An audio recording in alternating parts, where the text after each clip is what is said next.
Hi everyone, welcome back. This is episode 11 of the Try Not to Fall Out podcast. And today we're going to be talking about The Witcher 3 and little anecdotes from The Witcher 2 as well that I'm going to pull in together. So, as everyone knows who knows anything about me, this is one of my favourite games. Probably my favourite story / characters / franchise. I've read all of the Witcher books. I read a bunch of them on stream, so that was fun. And everything I'm about to say right now, this is maybe the first podcast episode where I've not had to write any notes at all. Just because I know this game and this story like the back of my hand. Like, I know these characters, and it's actually one of the franchises that I've been able to bond with people over online. For example, a viewer that you guys may know, MB4, her favourite is also The Witcher, so we bonded over that. And Elder here has also really enjoyed the story. He really enjoys the characters. He's not played the entire game, but we're going to talk about it for a bit, and we're going to see if you guys feel the same way in the comments. Okay, Elder?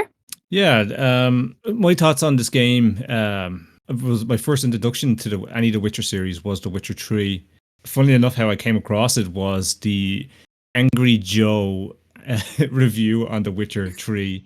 And it was the first ever time I seen him give a 10 out of 10 and a badass seal of approval to a game. Deserved. Yeah, and it was one of the funniest reviews I've ever seen someone do in a game. It was hilarious. I'd highly recommend it. But I went out and got the game. I've played it a fair bit. I've gotten as far as until you meet Triss, and then I tend to because it's such a long game. It is a really long game. And then I pull it down, and then you'd leave it for a few months and come back to it, and you pick it up, and I can't remember how to do any of the controls or what I was doing. Or I'm just so confused, so I just go off, screw it, I start again. I don't know how many times I restarted the game. I started at the beginning. I've probably played through the intro. I mean, hundreds of times, like this stage. Like, I've done the intro of the game so many times. I really need I think the only way I'm ever going to get through this entire game is actually if I stream it. Honestly, it's the only way I think I'll ever actually beat the game. The only Witcher game I've ever streamed was The Witcher 1, and I think we made it to the first town. And I don't know, I know we're not talking about The Witcher 1, but I don't know if anyone's ever played The Witcher 1, and it's completely jank. Like, it's such a weird game. Yeah, it's so hard to play. Like, I can't wait for the remaster. I think it's like a few steps behind, like, say, Morrowind and stuff like that in scale of graphics and stuff like that. It has a really cool intro at the start of the game, which is taken straight out of one of the books, or correct me if I'm wrong, but it's really cool. No, you're right. But The Witcher 3, yeah, what a game. Like, it was one of the biggest RPGs that defined it changed like the way people make RPGs these days. And it probably overhyped Cyberpunk, to be honest with you, how good the game was, I think. Yeah, I agree. Because when The Witcher 3 came out, it was completed. Phenomenal. and when working game. Cyberpunk came out, it wasn't. I will say though, even though personally, due to my bias with The Witcher, and we will talk about Cyberpunk on here one day once Elder gives it another chance, because it deserves another chance. I still prefer The Witcher 3 for sure, but I will say Cyberpunk gets up there. It really does, in terms of story especially. Of course, it's still not got Yennefer in it, which, takes some points away. But yeah, The Witcher 3 is one of those games, I think, even though it wasn't released recently, you can play some games like Starfield or whatever that have came out recently, and it's just so much better. Like, the amount of effort that's put into it, and it's the same with the DLC. Love and passion was put into it. I mean, CD Projekt Red are a Polish company. The Witcher, or Wiedźmin, which is what it's called in Polish, is, of course, a Polish story. It's Polish books. Everyone in Poland more or less knows about The Witcher. So I know a lot of Europeans that aren't Polish or Americans are just coming across it maybe either from video games or from the Netflix series, unfortunately.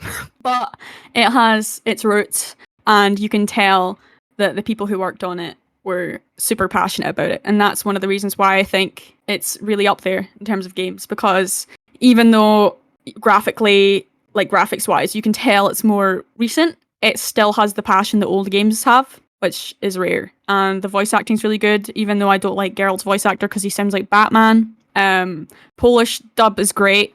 I recommend, if none of you have played it, with the Polish dub. You can actually, if you go to the main screen, you can decide whether or not to use different languages for the voiceover, and the subtitles will still be English. I played it all the way through in Polish, and I also think, you know, they're Polish characters. It's a Polish story. I like to hear it in the original language. I much prefer Geralt's voice in the Polish one. I will say though, Yennefer and Ciri knocked out of the park. Both of their voice actors are amazing. Ciri's voice actress is actually also Hawk in Dragon Age 2 and Dragon Age 3, so I knew her already from that.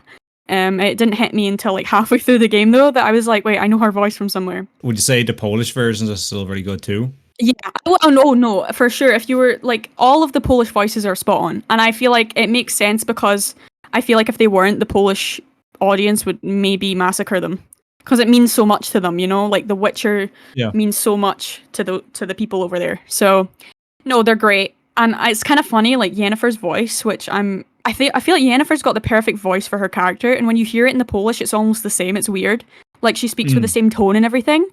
So I was very impressed with that. I don't understand why Triss is American. I never will, but there's a lot of things about Triss that I will never understand. So, you know, we're not gonna go there. I wonder if it's the same actress as in The Witcher 1, because the American actress, she's super American in The Witcher 1, if I remember correctly. Oh, like, yeah, it's really she's off-putting. Yeah, she's there in The Witcher 2 as well, and it's the same. Like, because you'll hear Yorvith, who is very English, but he's like, listen, I don't know a lot about English people. I'm Scottish, so it comes with the territory. This guy here is Irish. It also comes with the territory. We don't want to know about English people. But I will tell you, the English voice actors that are voice acting in the fucking Witcher 2 and 3, they knock out the park. Yorvith has a really, I don't know where he's from in England, but it's very like, he's kind of nasally and almost kind of like snarky. And then Roach is very like to the point and kind of rough. He's also in The Witcher 3, same voice actor. And then there's Triss, who's following them around. Can I get your opinion on the Scottish kind of accents in it? Because I noticed a lot of that with the dwarves and stuff in it. It's rough at times, but for the most part, like Zoltan, for example, you know, the main dwarf that you meet in The Witcher 3, I don't mind him. I don't know if his actor is actually Scottish, but I wasn't able to, like, because a lot of the time, like, I'll have a visceral reaction. Like, there's a guy, an engineer in Mass Effect, is it 2? And the minute I heard him, I wanted to die. Like, I'm serious. Like, I wanted to start shooting at the guy because... And then it was so funny because I remember commenting on something and people in the comments were like, no, he is Scottish. And I'm like, no, he's fucking not. And then I Googled him. He's from Canada. Just stop. I'm serious. Just please. Do you know how it's not hard to hire a Scottish person? I'm serious. Like, I'm available. Fuck, my dad's available. I'd take anyone over an American or a... Because they can never get it right. It's the same with Irish. They can never get it right. So... No, but I actually have guilt about that one. Like, you spoke about that before, and I thought your man was actually Scottish for the longest time. I thought that's the guy in Mass Effect 2 told me now. So. No, I knew immediately. It was so funny as well because the girl beside him, she's like American, right? And she's like normal. And then all of a sudden he starts speaking and I was like, what the fuck? And they kept saying like cringy shit. Like, I think he said at one point, he was like, yeah, get the collectors in the ball bags. And I'm like, what the fuck? What are you saying?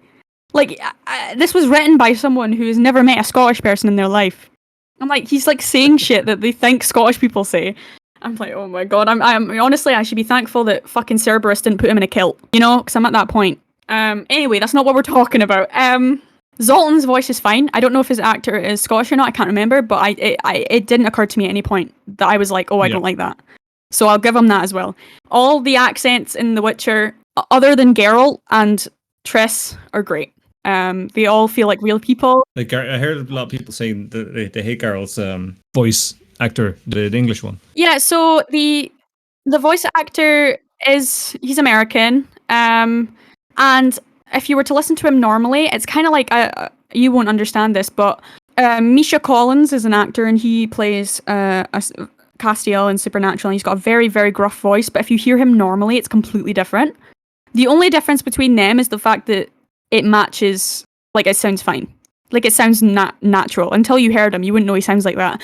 Whereas the minute I started the game and I heard Geralt speak, I was like, oh no, what are you doing? And he even said it when he was at Comic-Con at one point, he even said, like, he would lose his voice for days because the voice is so forced. And, you know, if you read the books, there's a lot about Geralt I think that the game gets wrong, I'll be honest. He's kind of like almost a spindly, kind of awkward almost emo guy. Like, I feel like everyone's very into Geralt being super buff and super, like, badass and super, like, you know, like, gruff, macho Marlboro man, when in reality, he's kind of just an off-putting guy who's actually a lot paler and skinnier and weird. And though Like his in the first voice game. can... Yeah, There's a picture exactly. he looks Exactly. real weird and ugly. And even the second It's game is like he accurate. looks It's real weird. accurate. Yeah. And then I he's would not really say out hot of in the all the third one. appearances, yeah, I feel like out of all the appearances, the second game gets it the best. Yeah. Because he is still a fighter. He's someone who uses his body a lot. He's someone who, you know, has a really fast metabolism. It makes sense, but I don't think he would be as buff as The Witcher 3. And I think The Witcher 3 is kind of what handed it to Henry Cavill, who then copied the guy who does his voice. Like, if you watch the Witcher series on Netflix, please, Yeah. I recommend you don't. But if you do, Henry Cavill's voice is basically an exact mimic of the guy that does the voice in The Witcher 3 for Geralt. And I think that put me off. And, you know, I understand wanting to stay close to the source material, which is what Henry wanted to do. But unfortunately, in this exact instance, the source material is shit, because I don't think it matches Geralt at all. Whereas if you were to listen to the Polish dub, his voice is gravelly, but it doesn't sound forced at all. You know, it just sounds like a guy who's like weary. He's been through a lot. He's kind of over it. And that's Geralt. You know? He's not... Because Geralt's character is not forced in the slightest. That's what you should know about him. The way he is just the way he is. What you see is what you get. You know? So I feel like a lot of the time when I was playing The Witcher 3 or The Witcher 2 and Geralt spoke, it just sounded like he was trying so hard to sound cool. And I'm like, that's not Geralt. Whereas, you know, if you play Polish dub, but everyone else did it perfectly. And I'm not going to shit on the actor for the whole duration. I'm just saying, if I had to nitpick, that is one of the things that really bothers me. Especially when you've got people like Roach and Yorvith beside you who are really well acted, or even, you know, Yennefer or Ciri. Also, I just don't really like the concept of putting like, I know this is fantasy. I do know that. I know this is, they're all fantastical places that are, you know, not real. But I feel like putting two American people just in the midst of a bunch of British and Scottish people, it just doesn't make sense to me. You know? And people are like, oh, he's from Rivia. But then you meet people that are from Rivia and they don't sound like that. Or Lyria. They don't sound like that. I'm sorry. They just don't. It's weird. Also, how come Ciri was raised, basically, by the Witcher guys and she sounds British as fuck? You know? And again, I'm nitpicking. I'm just saying. The Witcher 3, it's got one of the best openings, in my opinion. I don't know if you remember the opening Big scene. intro. The cinematic at the start. So good. I only watched it there the other day because I was looking up stuff on the It's game amazing. for this I remember podcast. the first time I saw it. Just the music so gets you all so hyped and everything. Yeah. Just the music, just listen to the soundtrack. It's unbelievable. Oh yeah, the sound. It's so good. They get The soundtrack is done. Yeah, they're done by. It's Percival is their name. They're a Polish band, and crazy. They did all the music basically for The Witcher 3. I think they also did some stuff for The Witcher 2 and 1, and then they also did music for the DLCs, which I really like. They used a local band, and they really capture the feeling of the Witcher universe. Like, you know, very folky, very, just very raw. The women, women screaming in songs will never not be great. Like, I love it when a woman just yells in a song. Like, you don't hear that as much as you should. So, yeah, I really like that. And we don't know... Like, the level up sound when you level up, like, it's them, like, singing. Like, it's so good. It's so good, man. I love it. Just women going layered on each other. It's funny because there's this girl on YouTube who is like, she rates video games based on how good they were to watch her boyfriend play it. And which I love. And she did The Witcher 3 when it first came out. And that's one of the things she said. Like, she was like, and I love every time he levels up because all you hear is like, you just hear women like doing a harmony and it's badass. So like, even people who aren't necessarily playing will hear that and it'll stick out to them, you know? So good, yeah. But the intro was epic. Like, I was only watching it the other day, and like Yennefer's like on the run basically, and then it keeps cutting back and forth to Geralt like hunting her down. Yennefer gets stuck in between two armies basically. Yeah, so Yennefer is working for Nilfgaard, I think, at this point. And that's who's fighting Temeria, and well, they're not really called Temeria anymore. What are they called now? I can't remember. The North or whatever, because what's his name? The Clampet that is in charge of the North now doesn't like it to be called Temeria. The North and Nilfgaard are fighting, and Yennefer is now working for Nilfgaard at this point, I think. Or she's running from them. I can't remember. Regardless, she creates like a giant explosion in the middle of the battlefield to get away, but also to change the tide of the war a little bit. And if you read the books before playing, you'll know exactly who she is before you even really see her, because Yennefer is known as the Horsewoman of War. That's what she's called. Because she's usually seen on a battlefield, and she's always on a horse, which is badass. And she's got her little skull, her little raven skull, that she throws and causes the explosion. So Yennefer's known for doing necromancy, which most people don't do because it has a big toll on you, but because it's Yennefer, she doesn't care. So in the books, it's usually fire magic is actually known for being damaging, but the games, for some reason, switched it up and made it more to do with necromancy, which I guess is similar to what the Elder Scrolls does. You know how necromancy is usually frowned upon? It's kind of like that in the Witcher universe, only rather than it being frowned upon, it's just super dangerous. I mean, it's frowned upon as well, but it's super dangerous for the caster. And if you play the beginning, you can actually find the skull near where Vesemir and Geralt are sitting, you know, at the campfire. If you look around with your Witcher senses, you can find the little raven skull. But yeah, so this scene perfectly encapsulates Geralt and Yennefer's relationship, in my opinion. Just constantly, you know, Yennefer is doing, and that's kind of also what the game is about. Geralt has these really powerful women in his life that he loves, you know, his girlfriend / wife and his daughter, who he's constantly trying to save or help or find, and they're changing the landscape of the world around them while he's just looking for them. And that's kind of what this is. Like, Yennefer, she's always been into politics. She likes, you know, changing the way the war's going. She's always been into stuff like that, whereas Geralt's the complete opposite because he's a Witcher. They try and stay as neutral as possible. So here he is trying to find Yennefer, and she's just too busy, like, you know, girl bossing. So getting involved with all the trouble, that's all. Yeah, she does, and that's also in the books, you know. Like, Geralt is it's like Geralt is he's allergic to being friends with people that aren't important.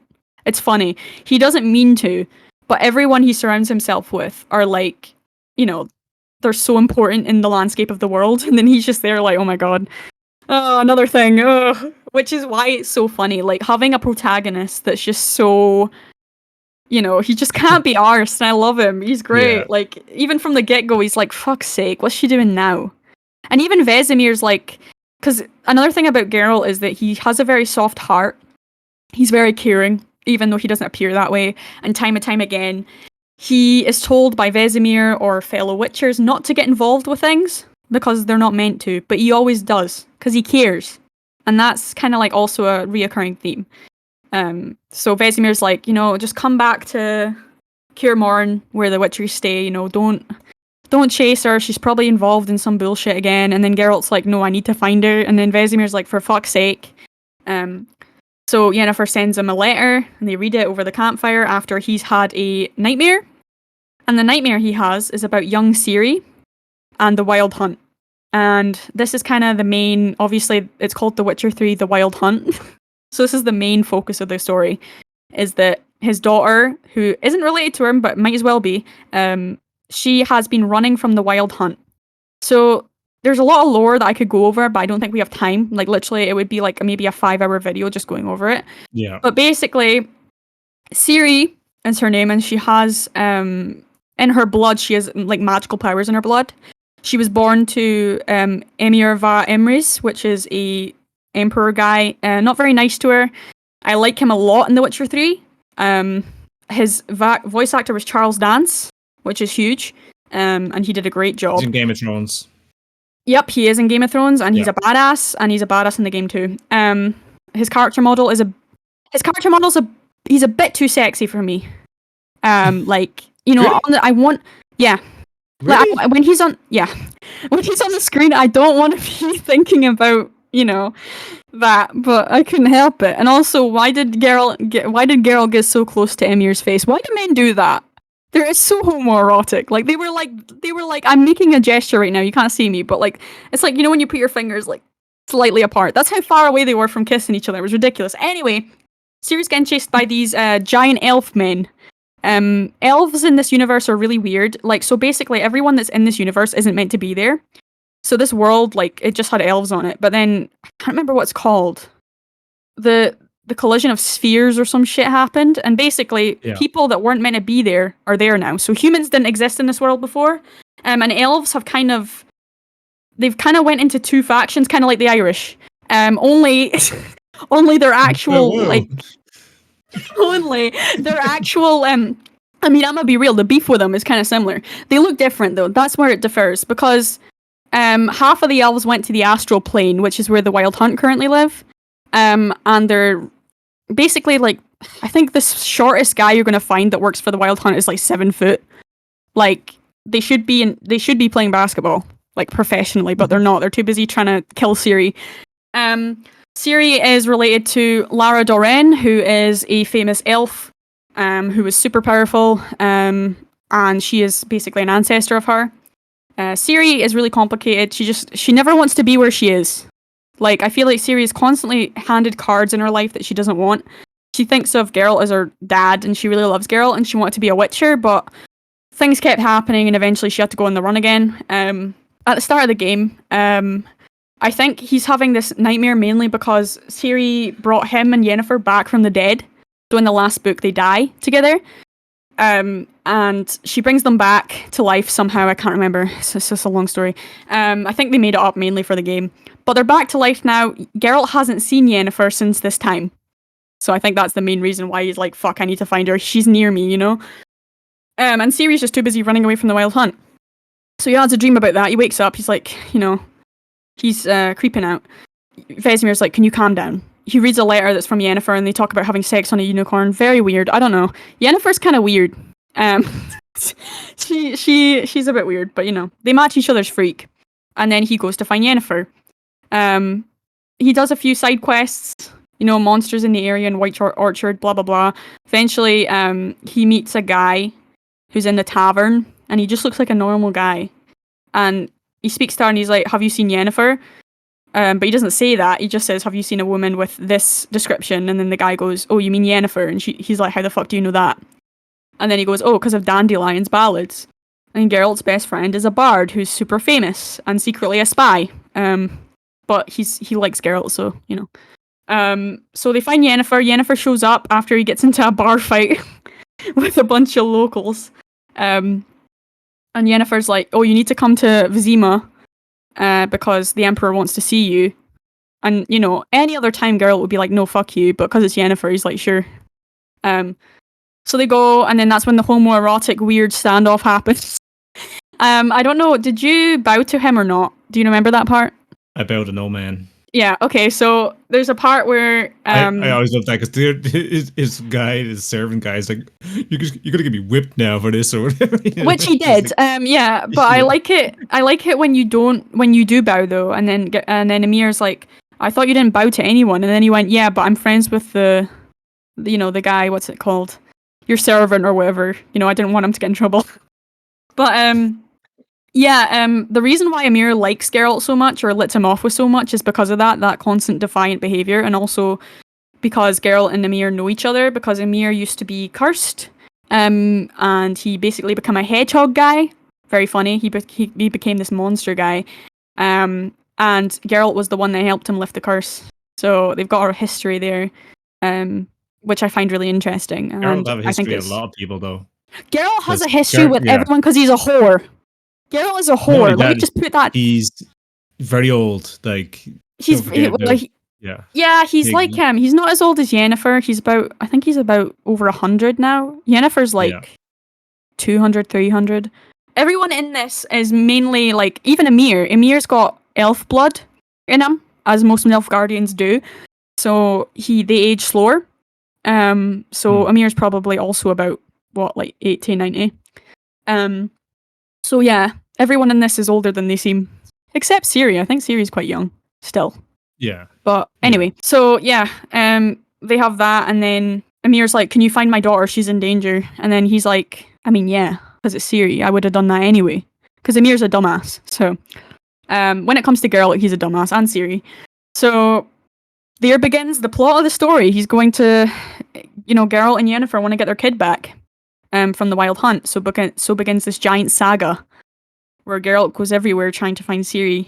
And it's kind of like the start with Yennefer, where he shows up places and he just missed her. And yeah, it becomes... He meets Yennefer there, though, at that stage, right? That's where you met Yennefer. He has a proper talk with her there in the castle. Oh, yeah. Before he gets teleported away, doesn't he? Oh, no, he doesn't. No. He doesn't like teleports, and that's the thing. Well, he gets teleported like a few times without consent. And he complains every time because he hates teleportation. Like, he feels sick after it.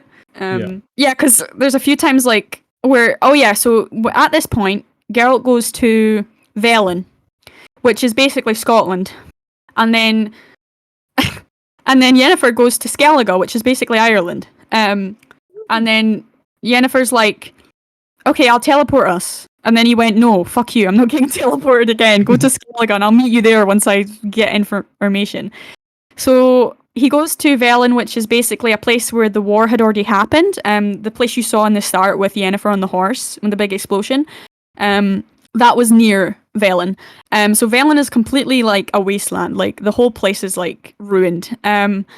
And there's actually neither army won in that battle, so it's actually kind of a lawless place. It's actually ran by a guy called the Bloody Baron. And he's so well done, I think. Me too. He previously, I found it interesting because I'm pretty sure he previously served for Temeria, and then he kind of went against them and went for Nilfgaard.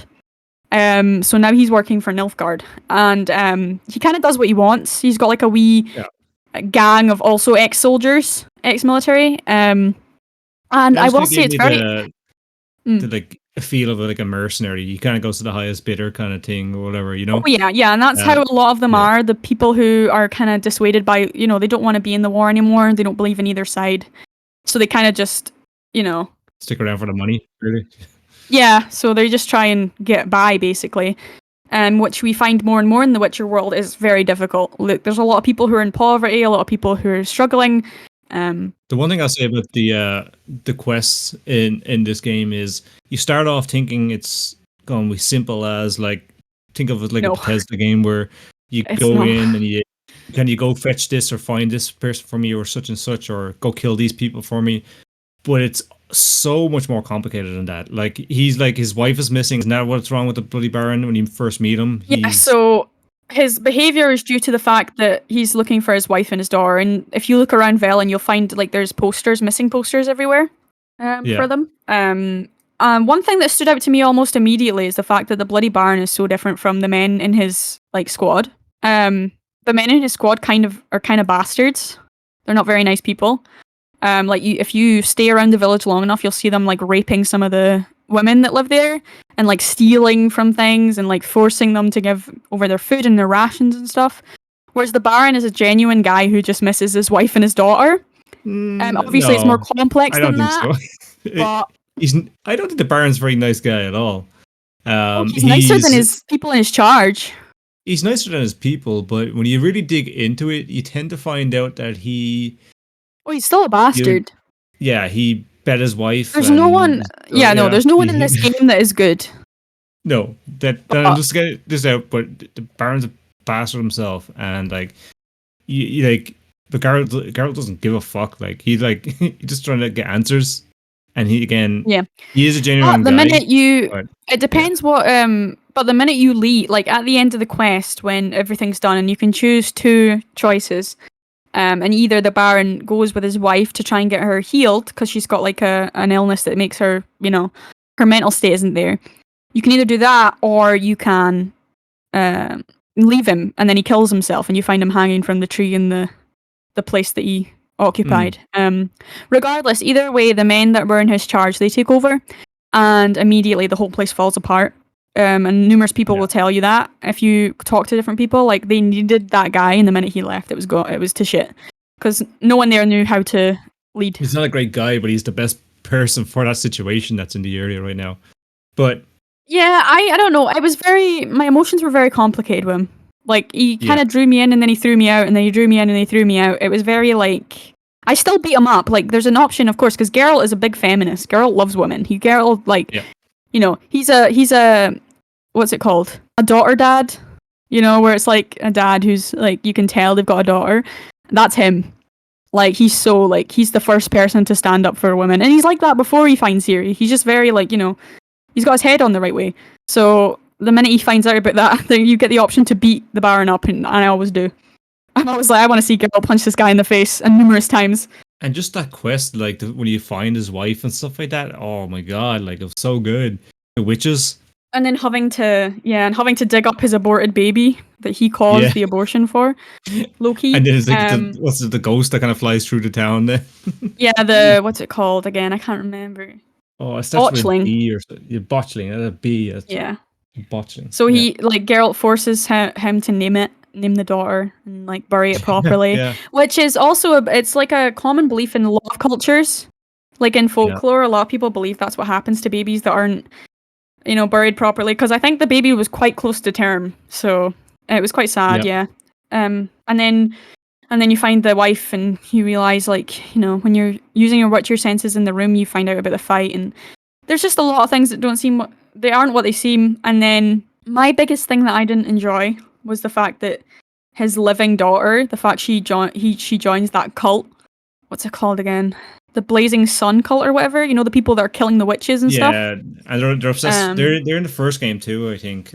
They're awful, man. I hate them. Fire or something, or there's Blazing Sun or something like that, and they just hate people that aren't human and people who know magic and stuff like that. They hate them, so they're burning them at the stake. Yeah, when you first enter the first big city or whatever it is, you see that, like, they just start burning people. Yeah, in Novigrad. Yeah, but I was gonna say is about the Baron though, like what a character, what a great written, like, really good voice acting as well. Brilliant, like, and then the back and forth between Geralt and him, and then Georgia has me so wanting right now to play the game in the Polish dub. That's it's all so I really good. want to do. Yeah, that's all I'm thinking about now, is what did I miss from not playing it the first few times in the Polish dub. So I'm really tempted to do that now. And one of my favorite things always to do while playing the game, because we were talking about the botchling and the monsters and the witches, is the whole lore dumps you get on each and every monster, character, and stuff like that. It's so in depth, and a lot of it's pulled out of maybe it's a little bit changed, a little bit mixed up, but I'm 90% sure that all the monsters and characters that you fight against come from real lore, from Polish mythology, European mythology. Even there's monsters and creatures that are from Irish mythology dragged out into this, and this has me really, really want. And the way you fight the monsters and carry all these things, like we haven't really spoke on the gameplay aspect, but I'll quickly touch on it. Just with you have two different swords. Obviously, steel is for men, and just like regular creatures, like from this universe, I guess. And then the mythical monsters that come from the different universes, like as Georgia spoke about earlier, where they came through the portals when the worlds aligned. You have a silver sword, which hurts those monsters. So you always see the Witchers with two swords, and that's why. But they use you have to, like, plan and prep, getting ready to fight against monsters. Oh yeah, the potions and stuff. You have to plan. So you'd read the bestiary, and you'd go through the bestiality. Yeah, careful now. But you'd have to read through. Banned, blocked. And I love reading about all the creatures and stuff like that. And there's always little, like, at the top of the bestiary book, a little, like, snippet. And sometimes it might be a poem. Oh yeah, and it's in either Geralt or Dandelion's voice. Yeah, or sometimes not actually read, but like it's in the tone, or from the books that they got him from. Or no, some, like, fisherman or something said this about. Oh yeah, like a local. Like yeah. And then, but you read that kind of snippet, and then you can actually read the lore dump from the about the character. You feel like a Witcher, man. Stuff. You know. But you have to read about you have to learn about the monster every time you're going to fight a new monster. You have to learn about it, its weaknesses, how you're going to tackle this one. You prep your swords, you prep your oils, you prep your bombs, you get everything kind of ready and set. You make sure you're wearing the right armor, and then you go in and you have to fight this monster. Love you also, I don't know if you covered it, but you also get potions that you can drink that will give you certain things. You also get oils that you put on your sword. Though there is a badass quote that Geralt says. I don't know if you've seen the cinematic. Yeah. There's a cinematic where Geralt and Vesemir who are on horses, and they go past a bunch of Nilfgaardians who are trying to hang a woman. And she's crying and screaming out, and then Verizimir's just like, just leave it. And then Geralt, of course, being Geralt, can't leave it, so he kills all the Nilfgaardians. And then the woman at the end goes, "What are you doing?" And he goes, "Killing monsters." And then Vesemir has a famous quote that says, "Silver is for monsters and steel is for fools," which I also enjoy. But yeah, Geralt says both are for monsters. Yeah. You said, like, basically, Geralt says in a way, like, he's like, my silver's for monsters and the steel's for men. But these days, I can't tell the difference. Like so real. Basically, yeah. And I really like that because, like, Geralt, like, there's always weight behind the people he kills. Like, he's known as the Butcher of Blaviken, and you'll know about that if you've read the books. But he ends up basically massacring a whole village, because they keep attacking him, and he's just, they're put under some spell or something like that. Like some wizard freaking the whole town. Yeah, he loses it. Yeah. But unfortunately, he's now known as that, so he carries that with him, which is bound to be tough. So yeah, after the Baron, we go then to one of my favorite monsters in the whole game, the Ladies of the Woods. So these are three really old, like, witches, but they're not really witches. Like, they're kind of, I don't even know how to describe. They're like some kind of cryptid. And there's three of them, and they pretend to be these really pretty women on, like, there's a piece of tapestry. But in reality, they're like these really grotesque, very, like, they're barely women. They're like very weird looking. Extra limbs and legs and everything. It's just freaking, like one of the, it's gross. Yeah. It's so, they did so well with it because it's so fucking gross. And they basically control the townsfolk, and it's kind of sad. This also made me sad, like, because there's a part where you get to play Ciri, and you see Ciri help a little girl that actually ended up staying with the Baron. And then when Ciri's like, "Why are you in the middle of nowhere?" and the little girl's like, "Because Mummy and Daddy couldn't afford me anymore." And that's the majority of what happens. So the townsfolk, due to the war and that, a lot of the time they can't afford the amount of children they have, because obviously contraception and stuff, that was barely there. Yeah, so they create a sweet trail. And the townsfolk almost work in tandem with the monsters. So they send their kids down the sweet trail, and then they get kept at a little orphanage until they're ready to be eaten, basically, in the middle of the swamp. So Geralt finds out from the little girl that Ciri had been there. So that's the whole point. Ciri has been to these places. Ciri was with the Baron, but Ciri actually, she really enjoyed being with the Baron. Like, she had a good time, but she had to leave because she used her powers. So the Baron almost dies because he gets attacked by, I think it was a cockatrice, which is basically like a dragon mixed with a chicken.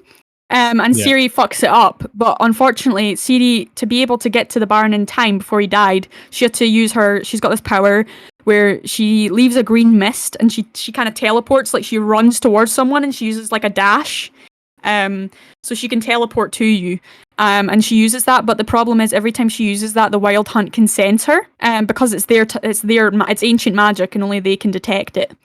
So every time she uses her power somewhere, she has to leave the area, or else the area will get ruined, which has happened before, which obviously is very hard for her. So she leaves the Baron. She unfortunately stumbles across the witches, and they try and keep her because the witches know about the Wild Hunt, and they're kind of like almost working with the Wild Hunt. Thankfully, she gets away, but I remember playing that part as Ciri when you have to run. Like, you can't even fight, you just have to run. And, like, all the monsters are coming, like the hellhounds and everything, they're all coming for you in the middle of this Velen field. And it really kind of pinpoints how Ciri felt. Like, she was just by herself against all of these creatures. Thankfully, she manages to teleport in time, because we have a character who I have very mixed feelings on, called Avalach, who manages to get a teleport for her in time. So she gets through that, thank God she's okay. But Geralt is then left with these ugly motherfuckers. He manages to get away as well, but honestly, like, the whole time I was there, it was just so creepy. Like, the vibe was awful. Like, they were good. It was really good though, and there's the whole atmosphere. Well, my favorite song, one of my favorite songs that from the main game is "Ladies of the Woods." That's what it's called. If you look that up, it's got a really good violin in it, and it goes really hard. So after that, we find out the Ciri's in Novigrad now, so she goes to Novigrad. Unfortunately, that's where King Prick lives. I can't remember, Radovid, that's his name. I don't like him. I never will like him. A lot of people have an argument for him, like, for example, like, he's got a very complex relationship with witches, specifically one who's called Philippa Eilhart, who used to be a tutor for him when he was younger. And she basically, like, abused him, but that's Philippa. She's insane. We'll talk about her a bit later. But because of that, that's why he's burning witches, and he's like got on this tirade with the burning sun or whatever to, you know, get rid of everyone who's not human. And it's all based on this trauma. So he's kind of like Homelander in that way. You know, just a man who maybe could have been fine, but because of all the shit he went through, he's definitely not. He's evil. So Geralt gets there immediately. Everyone's like, we don't like you because you don't look human. But because he's a Witcher, people don't really know where they stand on Witchers, like anywhere. So most of the time they'll get let in or they'll be let off, you know. And so he goes in there, he's trying to find him. And the first place he goes, obviously, is Dandelion, which is his best friend.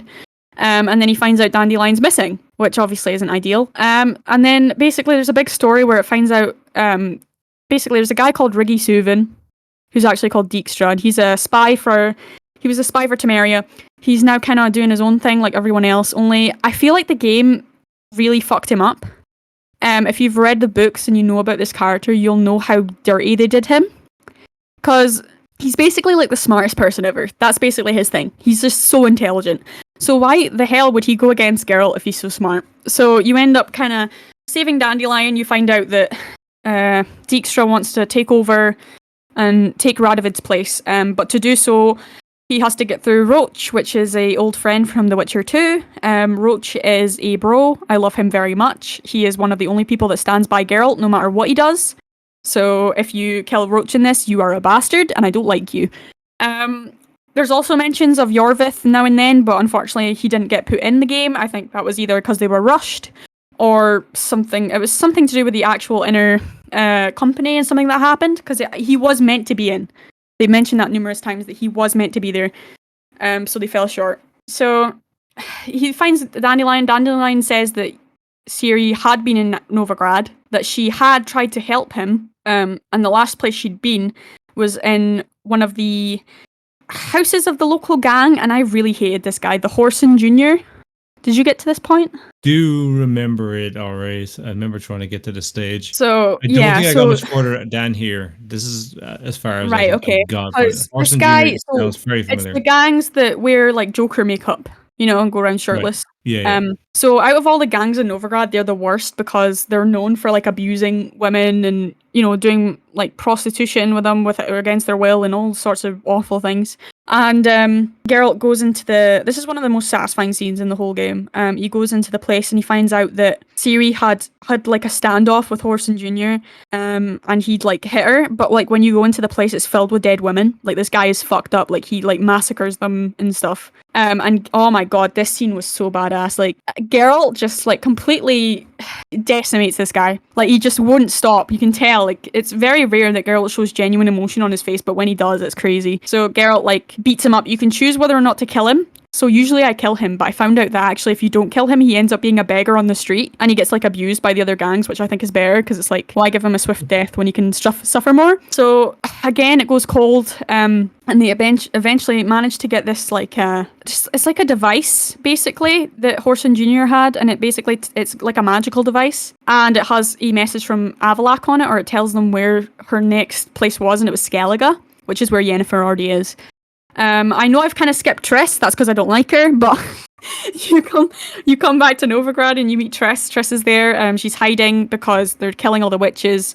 You manage to kill Menga, which is the main guy who's been killing all the sorceresses and the non-humans, and you manage to murder him, and that feels very good, but it doesn't really change as much as you'd like it to. Novigrad is kind of lost as long as Radovid's on the throne. And then you go to leave, and then Radovid wants to see you, but you don't realize Radovid wants to see you because Roach is like, actually, you should meet one of my contacts. We're meeting at the chess club, which I thought was so funny. So you go to the chess club and you're just waiting there. By the way, Todd Howard reference, and and then Radovid's there, which is so funny because I'm like, Roach, you couldn't have told me that your contact was the king, bro. So Radovid's like, I want you to find Philippa Eilhart and bring her to me. And the relationship between Geralt and Philippa is very difficult to kind of summarize. I would say Geralt's like that with all the witches due to the fact that obviously Yennefer used to be in the Lodge. So the Lodge is like the group of the most powerful sorceresses in the world. And Yennefer was quite high up. She left at this point. but she was still in contact with a lot of the women in it, including Triss. And yeah, so he's not going to kill Philippa. Not only because he doesn't want to, but because he can't. Philippa is the most powerful sorceress, like, in the world. Like, there's no one that can top her. I mean, obviously, probably, like, one of the ancient elven ones, but we don't know about them. So, the ones that are there currently, Philippa's the most powerful. So, he basically ends up, like, talking to her, explaining the situation, and she agrees to help Yennefer and Geralt find Ciri. So, she kind of gets put on the back burner while Geralt goes to Skellige. And then I'm really sad that I don't think you went to Skellige, did you? So Skellige is basically this beautiful place, and it's all filled with Irish people. And they got like ancient clans, very Celtic like vibes, and they're great. And turns out Ciri was there too. Ciri she grew up a lot in Skellige. She really liked Skellige. Yennefer actually used to date the guy who's in charge of Skellige, which is funny because he's like the complete opposite of Geralt. He's like a fat guy. he's very nice though, but he's like this rotund, like big ginger guy. Nice, he is though. He is very what's his name? Crack on Crate, I think his name is. He's very nice, but yeah. So Ciri was there too, fleeing the Wild Hunt, and we get to a really sad part in the game because Ciri, she got teleported there, but she got injured, and these locals found her and basically like mended her wounds. And I can't remember the guy's name, and I feel really bad for it. But this guy specifically found her. It's like a young lad found her, about like, I don't know, early 20s. So probably about the same age as Ciri. He found her and he mended her back to health. And then there's a scene where Ciri goes into the bath, like the bathing room with the mum and the sister, and they're like talking to her. And they're like, oh, he liked you so much. He fancies you. He wouldn't leave your bedside. It was very sweet. And then, unfortunately, she doesn't leave in time, and the Wild Hunt end up desecrating the whole village. Like, everyone dies, including him. And, you know, that kind of weighs on her a lot, and that's when I think there's a change in her. Because she's basically, there's been a lot of times where Ciri's been somewhere and it's been inadvertently, they've died because of her. So I think she kind of blames herself a lot, and obviously because he was so nice to her, like she's especially pissed off. So I think that's the moment where she decides to stop running from the Wild Hunt. Like, she wants to fight them. She's no longer running because she's sick of seeing people die because of her. So that's kind of a turning point. Geralt finds her at this point, thank God. And there's an option where you can help her bury him, which, by the way, if you don't do that, you should not. You just shouldn't. You should help her bury him. So you get a proper burial. And this is a funny part, because turns out the guy that died, that Ciri cared about, actually had information about the Wild Hunt that they really needed. Especially, it was like something to do with Avalak's lair, as well as what happened with the Wild Hunt. So in Skellige, there's like pagans, like specifically like Wiccan pagans, who look after the land, and they're very like, you know, they're kind of like druids, you know? The land is super important to them. Don't touch the land. Yennefer doesn't give a fuck, you know? Yennefer cares about Ciri and cares about knowing the people who have hurt Ciri. So Yennefer shows up to this sacred garden with Geralt, and that's where the corpse originally was for them to bury. So she had to get it from there. And the druids were like, don't go in there. You're not allowed in there. And then Geralt sweet talked them into going in. But they were like, fine, but make sure she doesn't go in there. Because obviously a sorceress like kind of defies nature almost. So unless they're like a druid sorceress, they don't accept them. And Yennefer especially has a name for herself already. Like, Yennefer isn't just a random sorceress. She's very well known. So they're like, no, don't let her in. But of course, Geralt being Geralt lets Yennefer in. And they find the body. And Geralt doesn't know what Yennefer's going to do. And Yennefer uses like a necromancy spell, basically. And it's a very badass moment where she like forces the body to come back up and start speaking. And he says a few things. I can't remember if he actually said anything of vital importance. I just remember like the whole garden dies because she used necromancy within it. And oh my god, it was so funny. Like, all the druids were like, this bitch! Like, they were just like talking absolute shit about Yennefer. It was so funny. Like, Geralt came back and he was like, yeah, I'm sorry about that. And they're like, you shouldn't be sorry, it should be her, but because it's Yennefer, she's not going to apologize. She doesn't give a fuck. Like, she's there to try and get her daughter. So, turns out that they find information, and then finally Ciri's there. But then comes the next obstacle, which is the lodge. So the sorceresses are then like, we want Ciri in the lodge. And then Geralt's like, okay, why are you telling me? You have to tell Ciri. And that's a reoccurring theme in the game, is that, and I guess as well, like, I will never know what it's like to be a father because I'm a girl. But in that game, when I was playing Geralt, I felt like a father because there were so many moments where you wanted to help Ciri, but you couldn't. Not because you couldn't physically, but because she needed to do it by herself. So the first time I played the game and I finished it, she died. I got the bad ending. And I remember like Googling it and freaking out, being like, why? Like, I did everything to help her. And turns out that's why. Like, there's a scene where she's scared to go inside a room because Philippa Georgea and another sorceress are there, and she's like, Geralt, can you come in with me? And he's like, why? And there's an option to either go in with her or to say, no, you can handle it. And if you say you can handle it, it puts a point towards her living. So there's certain points where you need to let her go on her own, even though you really don't want her to. And I thought that was really interesting and really nice. So she ends up being like, yeah, whatever, if you help us kill the Wild Hunt, I might consider your offer. So thankfully, we've now got the Lodge helping us against the Wild Hunt. A bunch of other things happen, but basically they finally get to the standoff point. But just before they have the final fight, Yennefer and Ciri and Geralt go to see Avalak's lab. So Avalak has a hidden like laboratory slash, I don't know, like fucking study that's in the middle of nowhere, that can only be visited to by like magic or whatever. So they end up finding it, and Ciri finds a bunch of really fucked up stuff. The main thing she finds is a giant map of her lineage. So Avalak is very old because he's an ancient elf, but also he used to be obsessed with Lara Dorren, so the person that Ciri's related to, and that's why she has the magic. They look almost identical. It's really creepy, and he's obsessed with Ciri because he was obsessed with her. I'm not sure whether he thought like through Ciri he could bring her back or what it was, but turns out that the reason Avalak helped Ciri, because Avalak used to be in the Wild Hunt, but Avalak left the Wild Hunt for Ciri, so he basically went against them because of that. So he betrayed them basically. But we find out now it wasn't out of the goodness of his heart, because of course it wasn't. He's a creepy fucking man. So it turns out he had quite ulterior motives. Ciri's opinion of him changes a lot in that moment, and there's a really cool scene because you can decide whether to try and get her to calm down or whether to let her be angry about it. And I always choose to let her be angry about it because then you can ruin the whole place. But turns out there's actually a girl further in the laboratory, and it's like an elven girl, and she's like brushing her hair, and then Ciri finds her first, and then the girl's like, oh, I don't know why he even likes you, like you're not even a true elf. And she starts like making fun of Ciri, and it's so funny because Yennefer starts like bitching back and saying some shit about her. It's like, how dare you say that about Ciri? Which is really funny because if you read the books, you'll know that Yennefer has a nickname for Ciri. She calls her Ugly One because Ciri's quite described as like kind of, no, not the prettiest girl ever, especially because of the scar on her face as she gets older. But Yennefer, I love Yennefer so much. Her dynamic with Ciri, because she's like, only I'm allowed to, don't even try and describe my daughter as ugly, or I will, I'll vanquish you.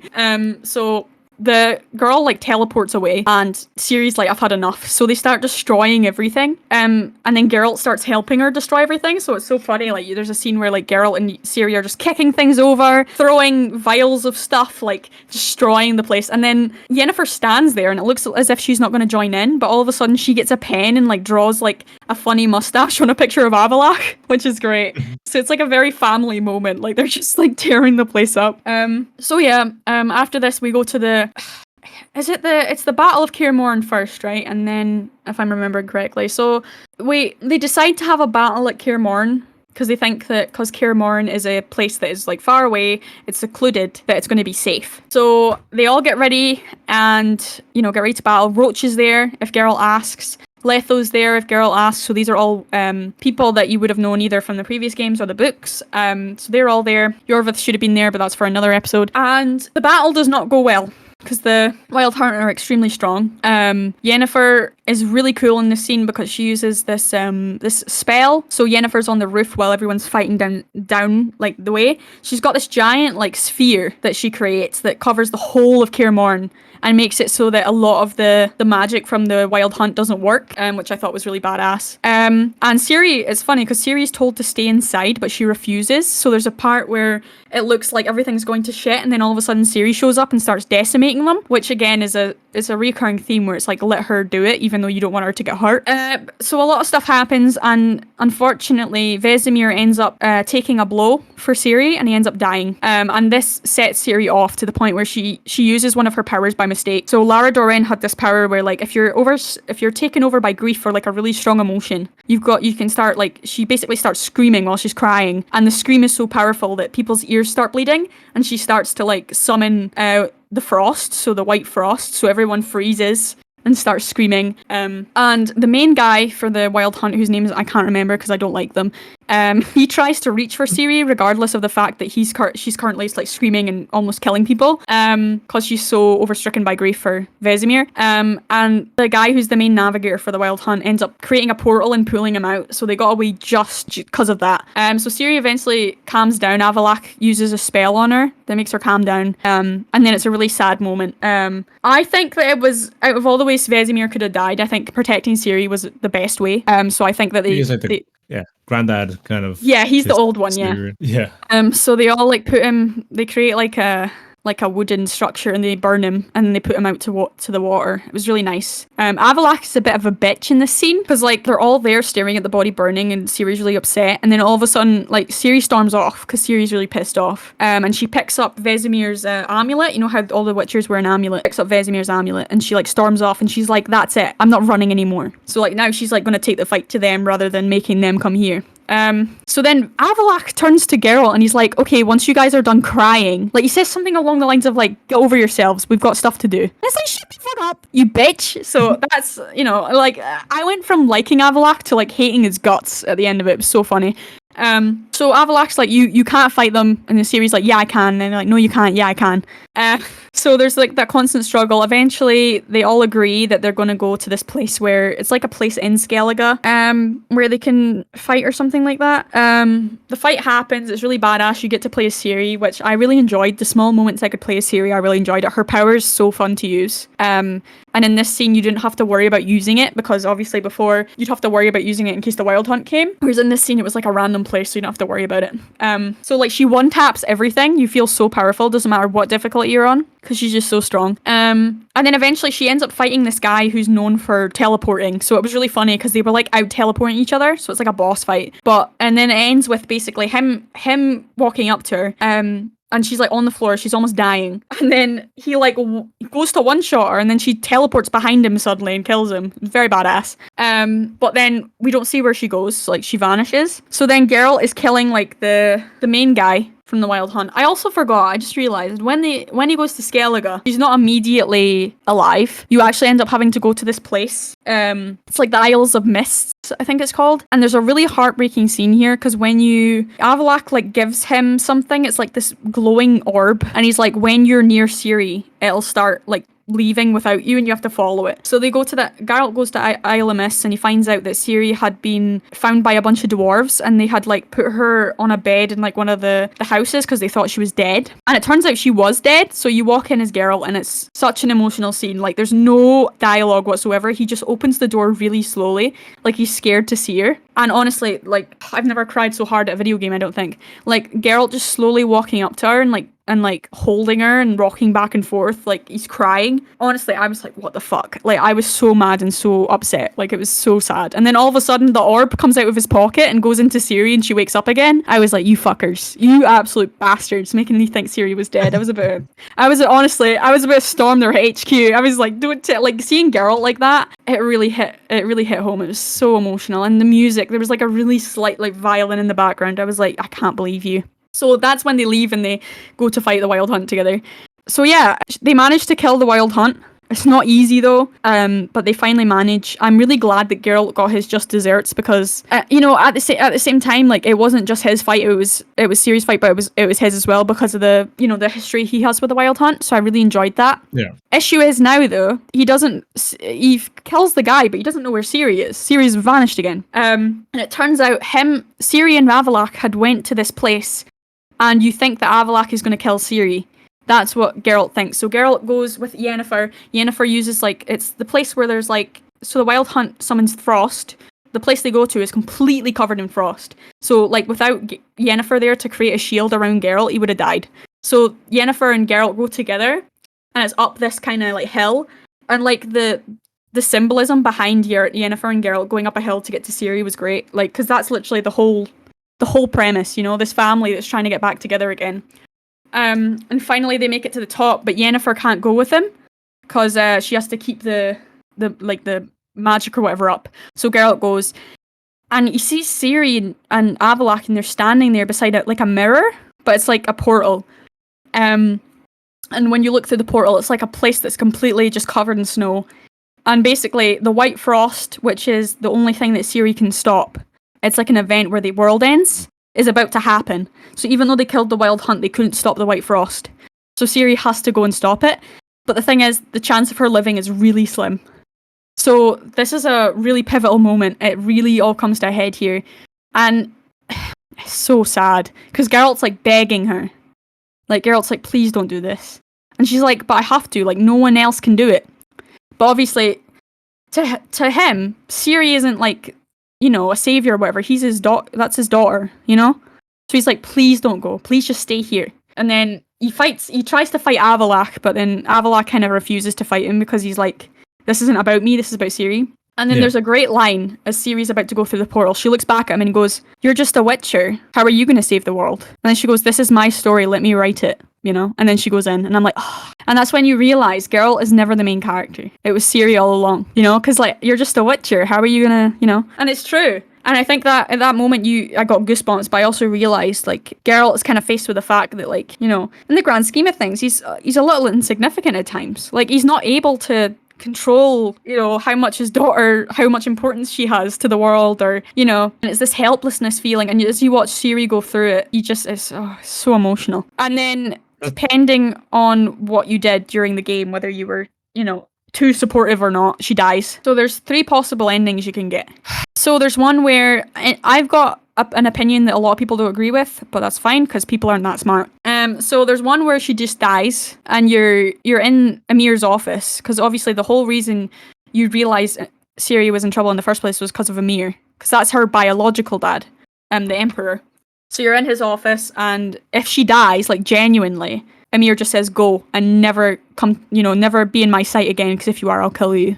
That's all he says. If Ciri becomes a Witcher, the same thing happens, but it turns out she's not actually dead. They have to pretend she's dead so that she doesn't have to be part of the royal family and she can be a Witcher. A lot of people think this is the happy ending. I do not think this is the happy ending, because if you play the other ending, you'll know why. The third ending is that Ciri becomes the Empress of Nilfgaard.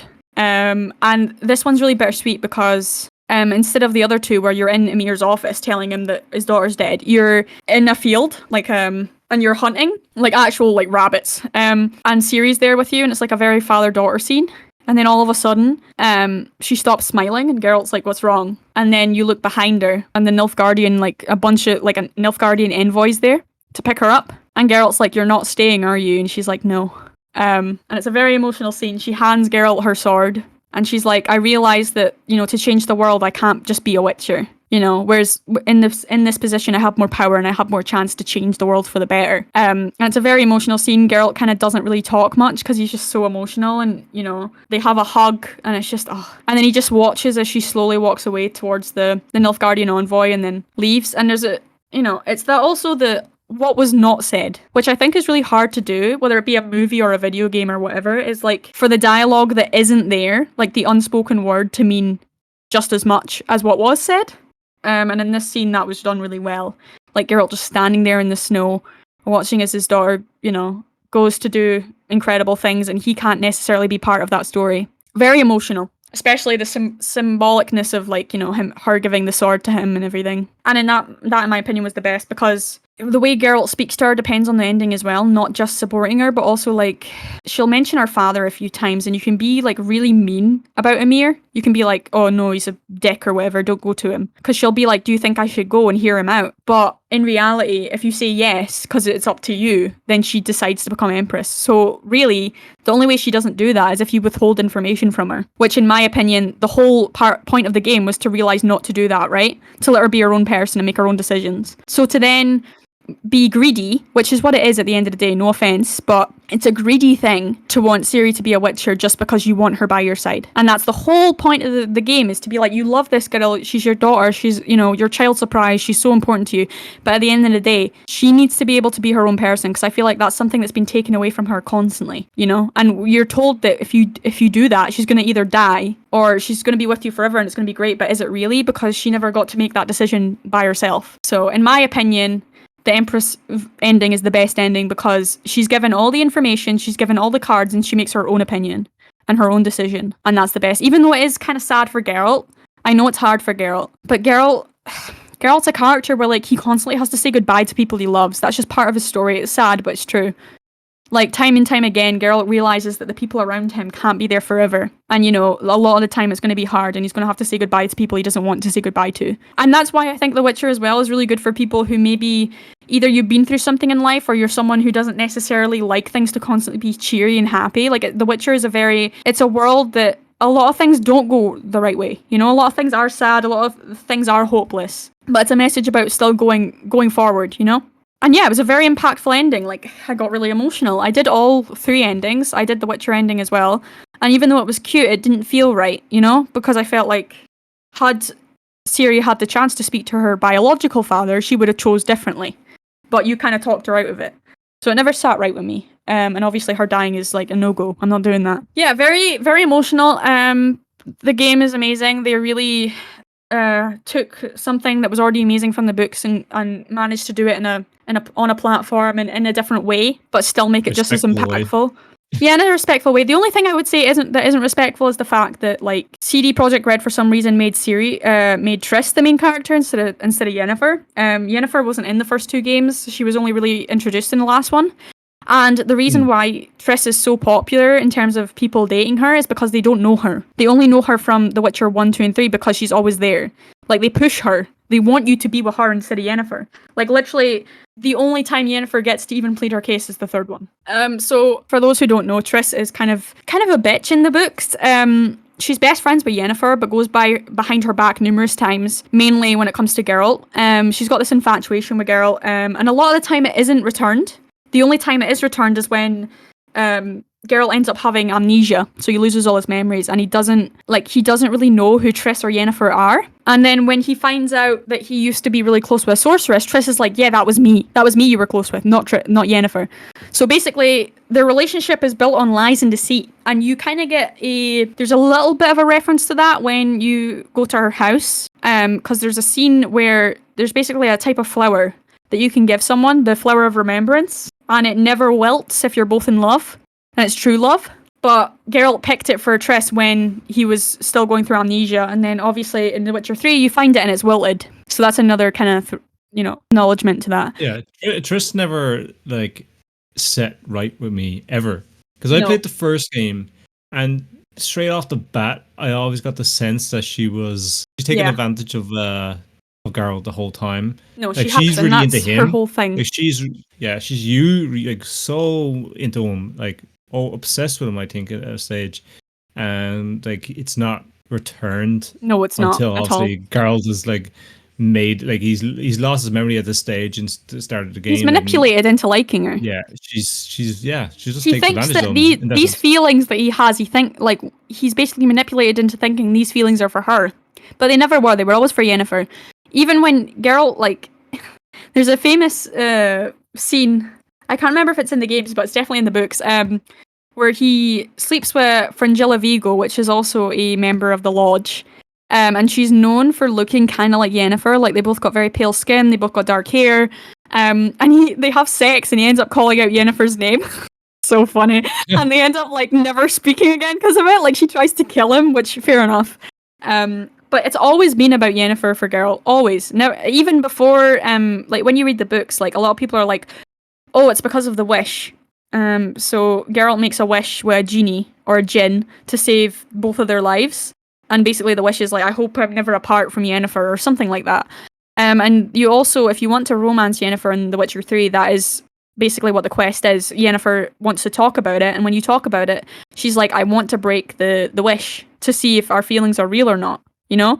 And you can, and they are. But of course, if you're an idiot and you like Triss for some reason, you're going to say no, which is so wrong. It's so wrong. But yeah, Triss is she's not it. If you know about Yennefer and Geralt, Geralt liked Yennefer before the wish. Geralt was immediately infatuated, where he's immediately smitten by her, wanted to know more about her, wanted to be beside her.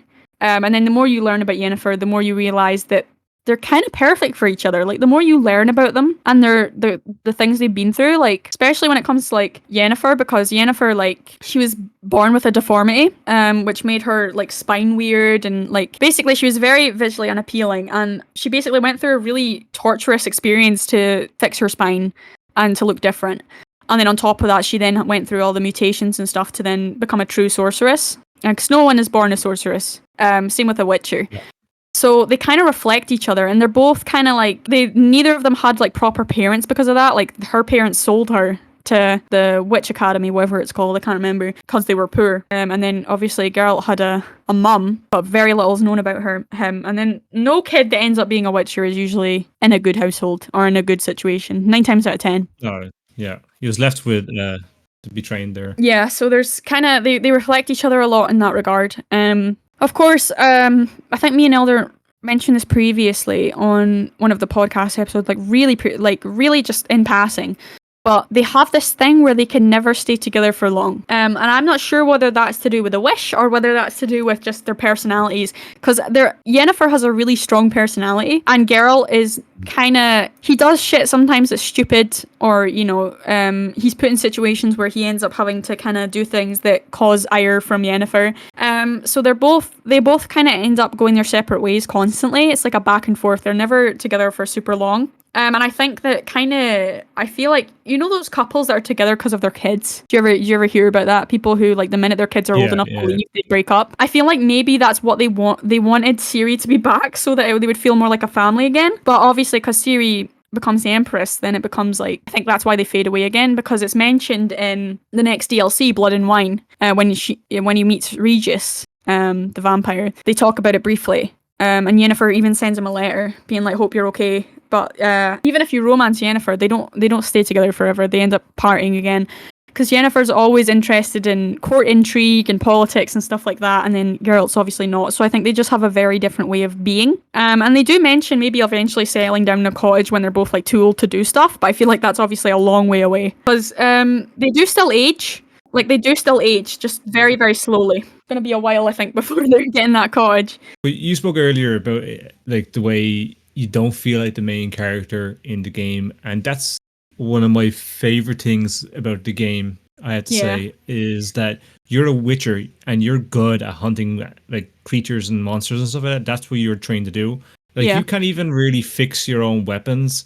You can't forge weapons and swords like you can say in Skyrim. Geralt's not even in charge of his own life a lot of the time. Like, that's a very common occurrence with Geralt, is he gets put in situations where he's not really got much control and he's not really, prepared for. And that's, I like, though. Yeah. Like, you play the role as a witcher. You're not playing the role as, like, the hero of the day. The hero, really. Or the main character. Like, you're not. You're you never are. Tracker. You're hired to track someone down, and that's what you do. And that's what I love about it. It's like you have to play the role as this character, as this witcher, but like the real hero is obviously the more powerful person, who's like, we just say in this context that Ciri's the Dragonborn. You know what I mean? Like, she's the main hero. She's the one with all the power that was chosen by the gods or whatever. To do this. Like, so when you look at Geralt, like, I love that. Like, I can't just go and, like, say you get the documents to make a sword or armor and stuff like that. You can't just make it. You have to bring it to a blacksmith and say, hey, how much, and then you have to, you have to go and do a few contracts to make the gold. Same with the armor and stuff like that. I love it. And that's the thing, is like, it adds that kind of role play, that feel to it, that you're not just some epic superhero. Like, you have weaknesses and flaws, and you're not perfect either, and you have to play that role. And that's what I like about it. That's what that's what I like in these kind of games. I feel like being this person that can do everything, you're godlike, and you can sit down all day and hammer out freaking swords and daggers if you want, but that's not what Geralt is. Like, he can't do that. He's never trained to do that. He probably could with all the years in his life that he has to do, but he's honed and trained to be a witcher. And that's what you do in the game. Like I said, that really stuck with me, and that's what I like about the game. It sticks to its roots. It sticks to what you are. Doesn't play to every single person out there. It's not trying to make it. It's not, if you depend on what difficulty you play on, it's not an easy game. Like, it is like a bit you learn. It's like kind of like Elden Ring. Oh yeah, if you play the base game on Death March and you think it's not challenging enough, just try the fucking DLCs. I'm serious. Try it. Especially Blood and Wine. Try it. When when I picked up the game the first few times, like the dodging and the rolling, and then you have to, like, time your potions and the signs and everything, and your oils, your signs and stuff like that. And then every monster's different. You got to learn it, and what's its weaknesses, how you're going to take this one on. And you need to learn about the monster. Yeah, and it's great. Like, it's great. It's a really good game. well thought. Well, Good game, good story, good characters, good everything. Yeah. The Witcher is always going to be one of my favorite. It's very difficult to pull something from a book and turn it into a game, or pull something from a show and turn it into a game. Hard to do it justice, but they did it. And they did it. I can't speak for the Witcher 1's a bit all over the place. They're doing Witcher a remake 2 of it. is great.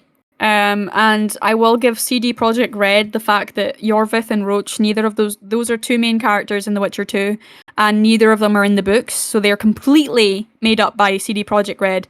And let me tell you, they fit into the landscape perfectly. I wouldn't have been able to tell had I not known. Like, they seem like they're in the book, and they still create like aspects from the books, and it still feels like the books. Which is, how do you do that? I don't know how they did it. Like, Yorvith is such an interesting character, especially. And I'm just like, how? This is what happens when people are passionate about, passionate about the main source material. You know, when they actually care about the source material and passionate about it. They really did. And they do it right. Like, there's so much shite out there. All you have to do is look at the TV series. Like, they're basically copy and pasting. There's all they're supposed to do is make the books into shows, and they're just rewriting. You had one job and you failed. Like, they should have gave me the money. I would have done it. I would have made it good. All you have to do is remake what the books are into a show. The source material's there, and you fucked it up. But no, they couldn't. These guys have the source material in CD Projekt Red, but they're making.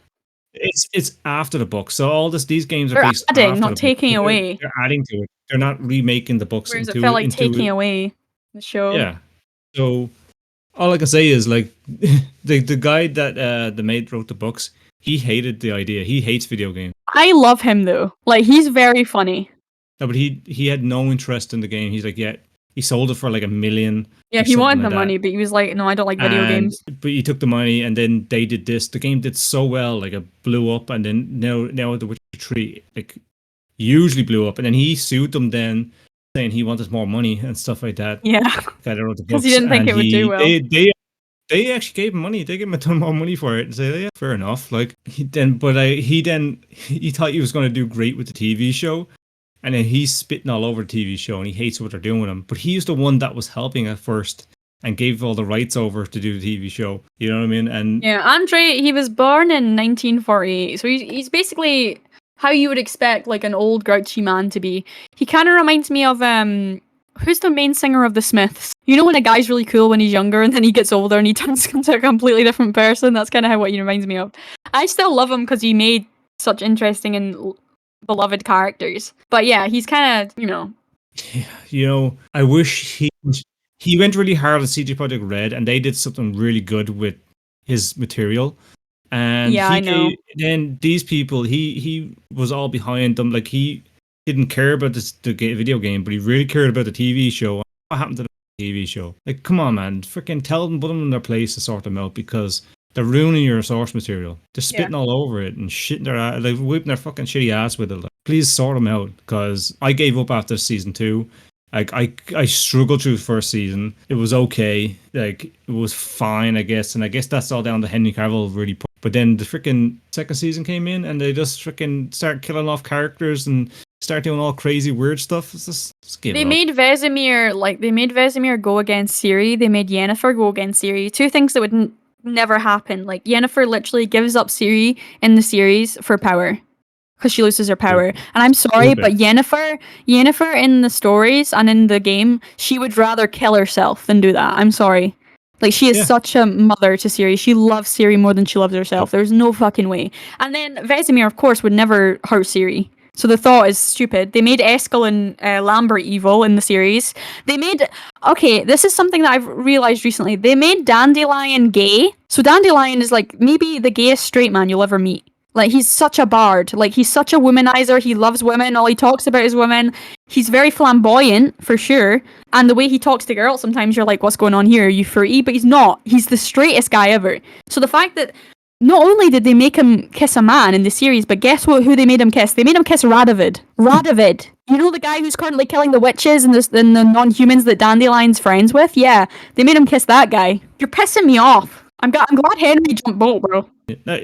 Because he was trying to talk to them, saying about the script and He was stuff like trying to that. get them to saying, do it, yeah, like the books, and they were just, and the main director, she's such a bitch. I'm just like, bro, really? she's like, we're the artists, we're the And it's writers. sad You know what I because mean? a lot of the actors in The Witcher Netflix are good. Like, for example, the girl who plays Ciri, very young, very promising talent. The girl who plays Yennefer, not right for the role at all, but she's very talented again. And I've seen some of her stuff. She's done plays and stuff, and she's really good. And she has a lot of potential. It's just sad that I think the breakthrough they've had is this. It's not fair on them. It's not fair on anyone involved. Yep, not gonna watch it no more. So all I have to say about that is read the books, play the games. Please read the books. They're so fucking good. Like, I will say as well, if you don't like to read books, whether, you know, you struggle with books, whether you've got like a condition, like I know a lot of my viewers are dyslexic and they struggle to read books and stuff like that, there is a really good free mind you, like a what you call it, an audible, like a audiobook. So there's this guy who's got a really good voice on Spotify. It's for completely free with Spotify.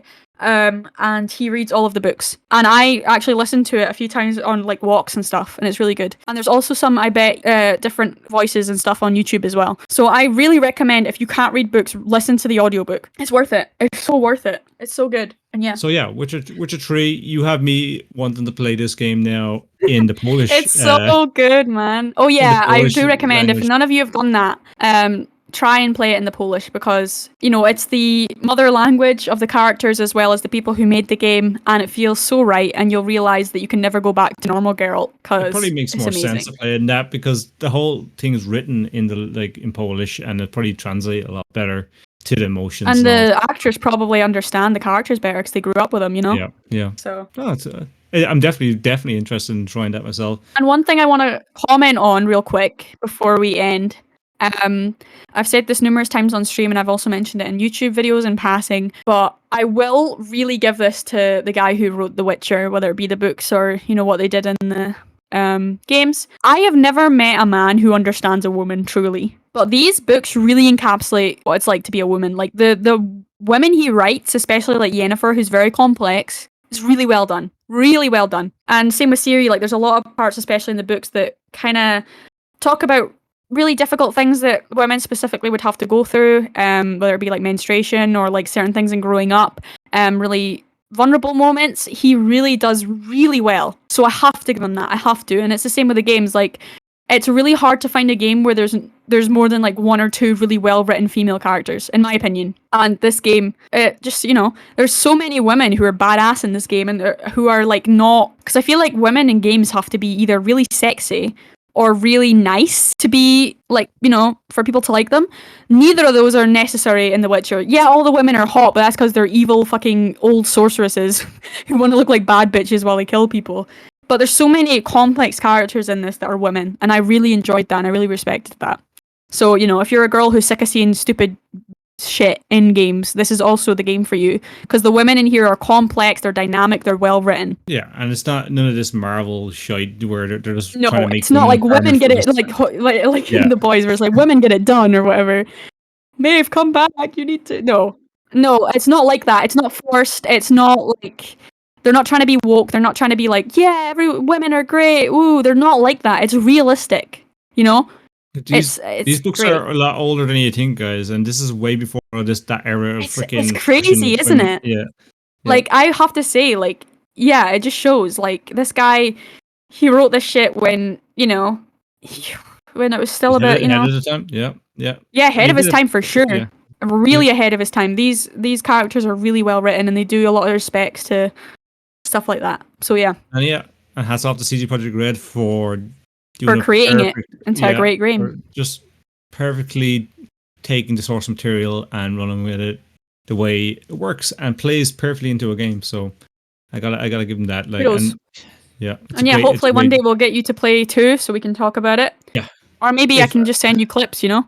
The DLCs as well, I especially want to talk about because they're so good. Yeah, we'll have to get down to it. Again, like I still have to play Cyberpunk and stuff like that. I'll have to give that a second try. And I really want to talk about Cyberpunk. That's something I desperately want to talk about, and you need to, bro, because it's so good now. It's so good. Yeah. I'll have to do like a poll because I'm not gonna play these games in my free time. I don't have the free time. but one of these days I'll have to do like a Petition poll to or get something, and Elder free time. yeah. Please, Or just please support the GoFundMe to give Elder free time, please. Thank you. It's a link in the or description. stream. Yeah. I might do a poll, so check out my Discord or whatever, and we'll see what down the line what games we play. Maybe we'll have to pick one of these CG Project Red games, get them, start knocking them off the shelves. You know. All right, great chat, guys. Play The Witcher. Winds howling. Winds howling.